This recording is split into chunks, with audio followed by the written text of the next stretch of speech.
Assalamualaikum warahmatullahi wabarakatuh. Saya Muhammad Zakiul Amin, mahasiswa Institut Agama Islam Darul Ulum Kandangan, Fakultas Tarbiyah dari Prodi Pendidikan Agama Islam semester 3. Di sini saya akan melaksanakan tugas final tes mewawancarai salah satu guru yang ada di sekolah SMP Al-Madani. Dari mana ini untuk memenuhi tugas mata kuliah Profesi Keguruan oleh dosen Ibu Al-Hafizatul Munawwarah, MPD. Assalamualaikum warahmatullahi wabarakatuh. Alhamdulillah saat ini ulun sudah bersama salah satu guru yang ada di SMPT Al-Madani. Langsung saja kita bertakun-takun lawan beliau. Pertama-tama nih, ulun nak tahu dulu siapa nama beliau, Pak. Ngaran ulun Aris Saputra SPD. Ulun alamat di Desa Dinot, Kecamatan Bungor, Kabupaten Batu. Riwayat pendidikan dia tahu, Pak. Ulun jadi riwayat pendidikannya itu S1 Pendidikan Agama Islam, Institut Agama Islam Darul Ulum Kandangan. Sama nih nama materinya juga. Ini. Pertanyaan selanjutnya, apa nih yang memotivasi kalian memilih profesi sebagai guru?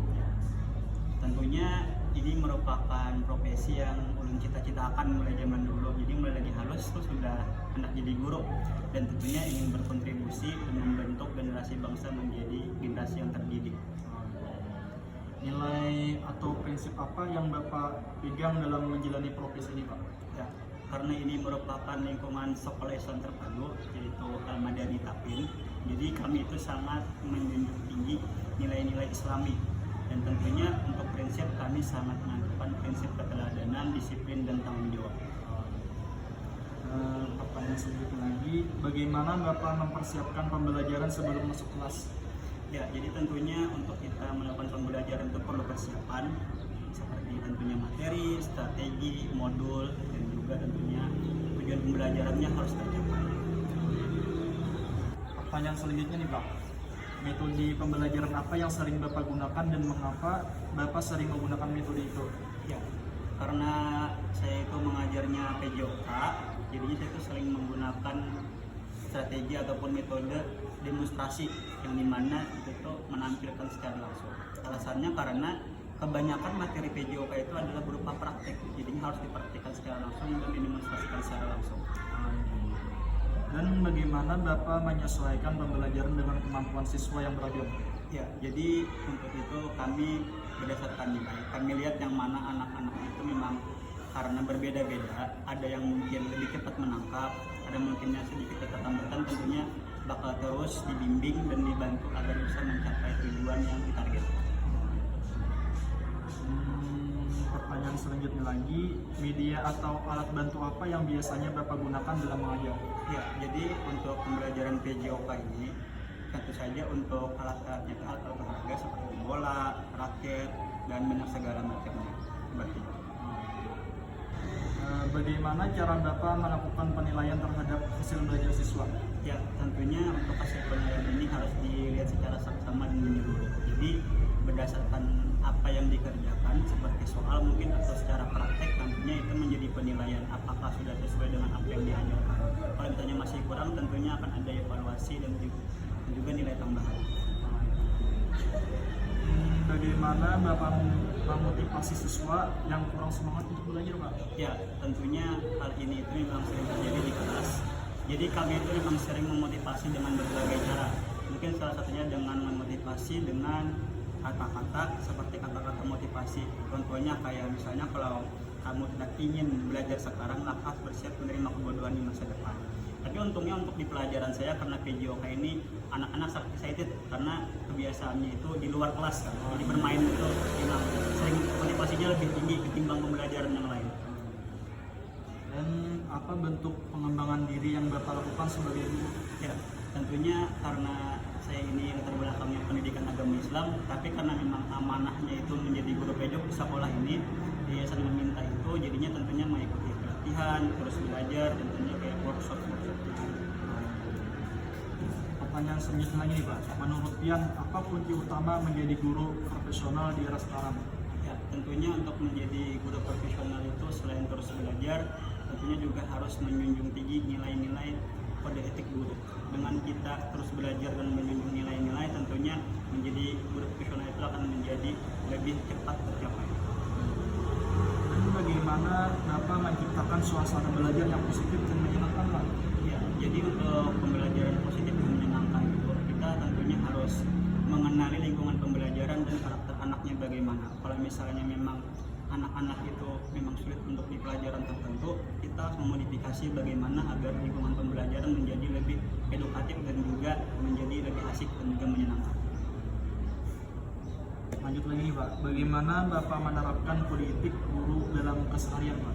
Ya, tentunya kita sebagai guru ya di SDIT ataupun di SMPIT, karena kebetulan saya ngajar di dua, ada di SDIT Al-Madani sama SMPIT Al-Madani. Nah, untuk kedua-duanya mengajar penyok juga, kecuali kelas 1 dan kelas 1 itu ngajarnya bahasa Arab. Nah, kembali ke pertanyaan, memang kalau kami di sini di lingkungan Islam terpadu, tentunya integrasi nilai-nilai Islam sangat diterapkan di sini. Jadi tentunya selain juga di sekolah, nilai-nilai tersebut juga kami terapkan di rumah. Dalam kompetisi pedagogik nih, bagaimana Bapak memastikan bahwa siswa itu benar-benar memahami materi Pak? Ya, tentunya dari segi formatif dan sumatif. Jadi kita punya segi nilai formatif dan sumatif. Dari sana kita bisa mengetahui apakah anak ini sudah mengetahui atau memahami pelajaran. Lanjut ke pertanyaan selanjutnya, dalam kompetisi kepribadian pian, bagaimana Bapak menjaga sikap dan keteladanan di hadapan siswa Pak? Ya, tentunya kita sebagai guru itu tidak bisa sembarangan. Maksudnya itu baik dari segala perbuatan, perkataan itu tuh kan ditiru lewat murid. Jadinya tentunya sebagai seorang guru kita di luar maupun di dalam harus sebisa mungkin menjadi pribadi yang baik. Sudah jawab. Ya, Dan menurut pian nih Pak, apa tantangan terbesar dunia pendidikan di era global saat ini? ya, tentunya untuk di era sekarang, di era global, bisa dibilang mungkin positifnya dan negatifnya. Kalau berdasarkan pertanyaan tersebut, mungkin di era sekarang itu dengan kurangnya pemahaman kita tentang digitalisasi, tentunya mungkin akan sedikit keterlambatan tentang antara pembelajaran dan menggunakan multimedia. Jadi di era sekarang kebanyakan mungkin guru-guru yang sudah usia atau guru-guru yang tidak mengenal multimedia agak kesulitan di era globalisasi sekarang. Lanjut, apa strategi Bapak agar siswa itu siap bersaing di era global saat ini Pak? Ya, tentunya karena mereka ini masih anak-anak, masih kecil, jadi bilang itu masih masa pertumbuhan, tentunya harus dibekali dengan hal-hal ataupun ilmu-ilmu yang diperlukan mereka untuk menghadapi di masa depan. Lanjut lagi, pengalaman mengajar apa yang paling berkesan bagi pian Pak? Tentunya selama mengajar banyak hal yang tentunya berkesan, tetapi yang paling berkesan itu justru pada saat kita itu di saat-saat terakhir mengajar. Contohnya kita ngajar kelas 3 SMP ataupun kelas 6, itu tuh merupakan masa-masa yang dimana mungkin kita akan melepaskan mereka. Jadinya itu sangat berkesan. Apa nih salah satu yang ingin Bapak tingkatkan dalam proses pembelajaran ke depan Pak? Ya, tentunya dalam proses pembelajaran saat ini masih banyak kurangnya. Jadi untuk saya pribadi pun harus terus belajar, dan untuk lingkungan sekolahnya pun harus di-upgrade terus. Harus banyak fasilitas-fasilitas dan juga media yang harus digunakan. Pertanyaan terakhir nih Pak, apa harapan Bapak untuk masa depan pendidikan di Indonesia? Ya, tentunya dengan keadaan kita sekarang yang masih dibilang banyak mungkin kurang literasi membaca, tentu juga dengan nilai-nilai yang rendah, tentunya kita berharap untuk generasi-generasi yang akan datang menjadi generasi yang terdidik dan juga menjadi pemimpin-pemimpin bangsa yang adil dan juga berkompetensi. Mungkin sampai di sini aja perbincangan kami buat Bapak. Kami banyak berterima kasih Lord Pian sudah bersedia bertanya macam-macam. Mungkin kritik dan saran selanjutnya. Sampai di sini aja. Assalamualaikum warahmatullahi wabarakatuh.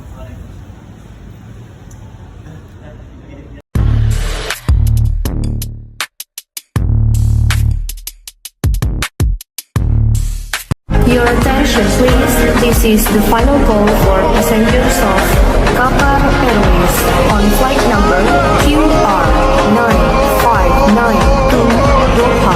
Please board the aircraft immediately through gate 8.